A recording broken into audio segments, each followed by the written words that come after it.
So, I'm back for part 7. Was Brutus a hero or a villain? To answer that question, we must know Julius Caesar better and the world he grew up in. It was a bloody time. And in the previous videos, we were meeting Julius Caesar's maternal uncles, Gaius, Marcus, and Lucius. I left off on Lucius. Now, if you remember correctly, he was a praetor, he was a consul, and he was a censor. Now, I briefly talked about what those positions were, and we know what consul was. We kind of know what they were. But to understand the position of praetor, that was an interesting career. I actually if I was in ancient Rome, I'd want to be a praetor. They got to judge the cases. They got to make the games. To know more about how the position of praetor came to be, you actually got to know more about Cicero. I'm not going to go into it, but Cicero wrote a lot on it. Who was Cicero? He was an attorney, a statesman, a lawyer. He was many things. Scholar, philosopher. They like to call him an academic skeptic. Come to think of it, I think Julius Caesar's uncle Gaius was an academic skeptic too. But the thing is Cicero liked to uphold optimates principles, which means that he liked to keep the low, low, and the high, high. It was a bit of brick. And if you remember, Brutus and Cicero were on the same side at the end. So to be a praetor, you were elected to it, and you only held that position for 1 year. You know, the king line. The position of praetor went through huge changes after Augustus came to power, which many know, that's Octavian. That's the nephew of Julius Caesar. These changes basically reduced the position to administrative assistant rather than a magistrate. Gotta love those dictators. And their sweeping changes. But I'm gonna mention a different dictator, Sulla. So walking it back to Lucius. So when Sulla was dictator of Rome, he made laws so that juries could only be selected from senators. And senators at that time, I believe, could only be from the praetorian class. But Uncle Lucius didn't like this. Lucius wanted judges from the equites, from senators, and from the tribunae aurarii. I'm going to butcher that one. This was a lot more varied of a jury body. More varied population in the jury, more fair case. In part 8, I will go into how unfair ancient Rome could be. In part 8, I will go into more Lucius and pater power! So part 8, was Brutus a hero or a villain? We need to know Julius. We need to know Brutus. We need to know everything to answer that question. Because it is so much deeper than villain, hero. It's really a story about survival and 1-2 punches.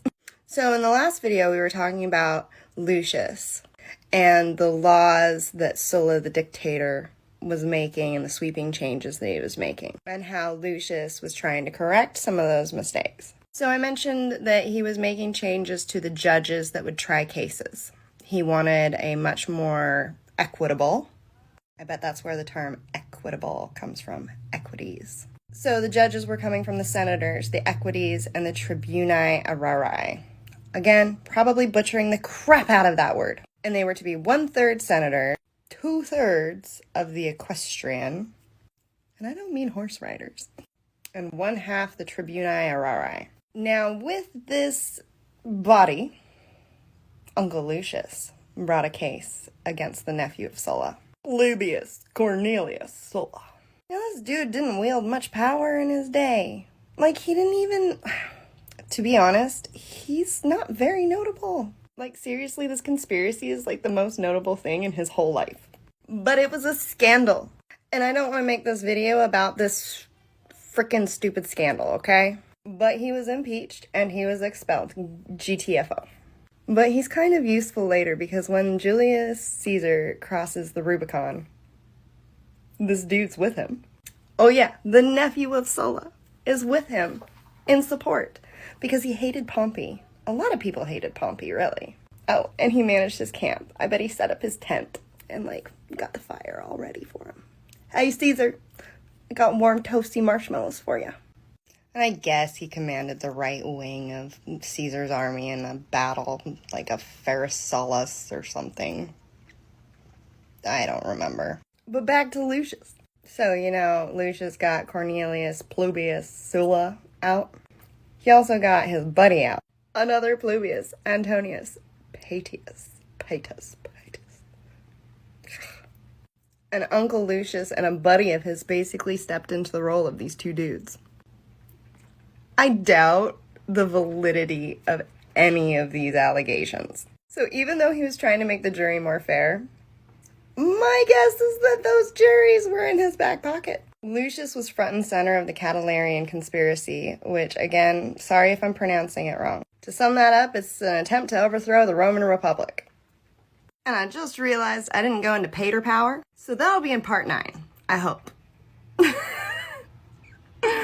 So part 9 of Is Brutus a Hero or a Villain? And delving into Julius's past, but really also Rome. And I have neglected to go into pater power because I really should have done this earlier, but I kind of glossed over it. Ancient Rome is so deep, it's unfathomable. Unfathomable. It's deep. So pater power, better known as pater familias, he was the head of the Roman household. Sound familiar? So what they were is they were the oldest person in the house. And what pater familias means is basically like owner of the house. Or another interpretation, father of the family. So the pater familias always had to be a Roman citizen. So you'd think, obviously he called the shots, right? But how far this went is shocking. So according to the 12 tablets, when it came to his children, the pater familias was obligated to kill deformed children. What are the 12 tablets? The foundational laws of Rome, laid out in like 400 and something BC. They laid out the duties of all the Roman citizens. I'm telling you, ancient Rome has no bottom. So when it comes to the wife, he basically owned the wife. Women, no rights. But they could exercise some control, like, persuasion. As with women, a lot of times in patriarchal societies, we got our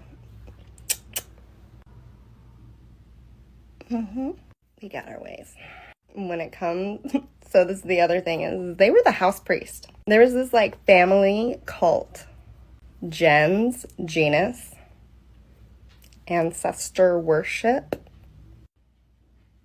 So with the household, there was the usual Roman religion, okay, that had their annual holidays, etc.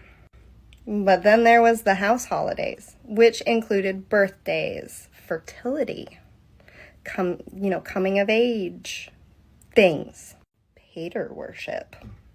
So your house could be seen as a little mini temple, and the fireplace, the hearth, was a holy spot in the home and often very centrally located.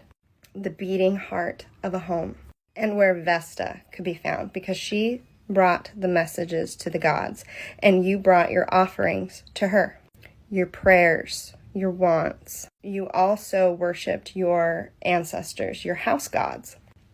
You worship pater too, and vice versa to the children. You honored children. Back to your regularly scheduled program. So part 10 of Was Brutus a Hero or a Villain? Man, this series is getting long.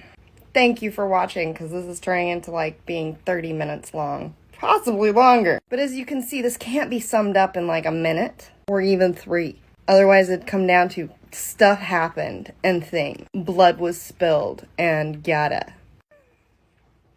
So Uncle Lucius of Julius Caesar. When Caesar was coming of age, he was the Quintus Mavir.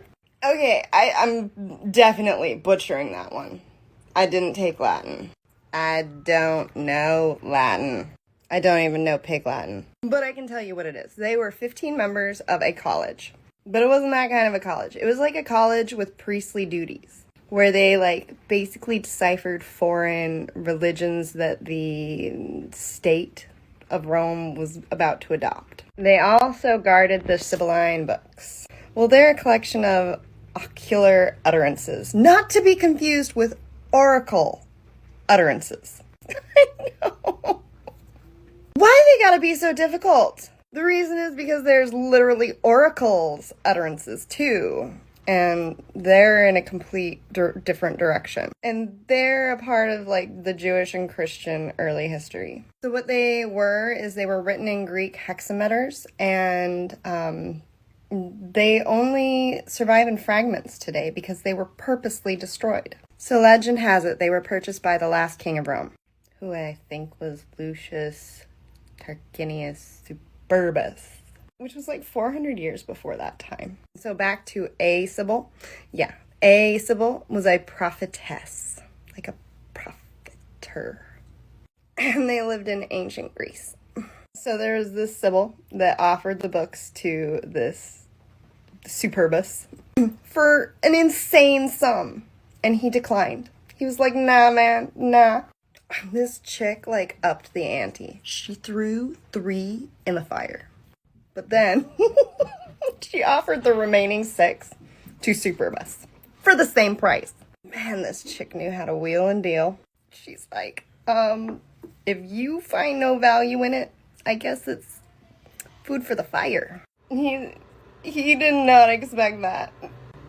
I would love to have been a fly on the wall that day. So these utterances were consulted during crisis in Rome, and Uncle Lucius is there, protecting them at a time of great crisis. So basically, he's in a position of deciphering meaning of these texts. And does he use this to the fullest? Oh, yes, he does. He totally backs Caesar. He wants him to be king. So part 11 of Brutus a hero or villain? And holy crap, Rome. So we've met Julius Caesar's maternal uncles, Gaius, Marcus, and Lucius. The pieces are laid there. Let's scuttle back to Gaius Marius, okay? You remember him? Yeah, that's a bit of a throwback, isn't it? Hero of the Jercurothine Wars, consul of Rome 7 times, brought the heat to Sulla. Speaking of Sulla, that's what this is about. Marius and Sulla. Sitting in a tree, lopping off the branch so all of Rome can see. They laid the foundation for Rome to fall. Yeah, you know what? I'll just explain it. So the thing is Marius was above Sulla. Sulla served under Marius in the military. Marius served under Mellitus.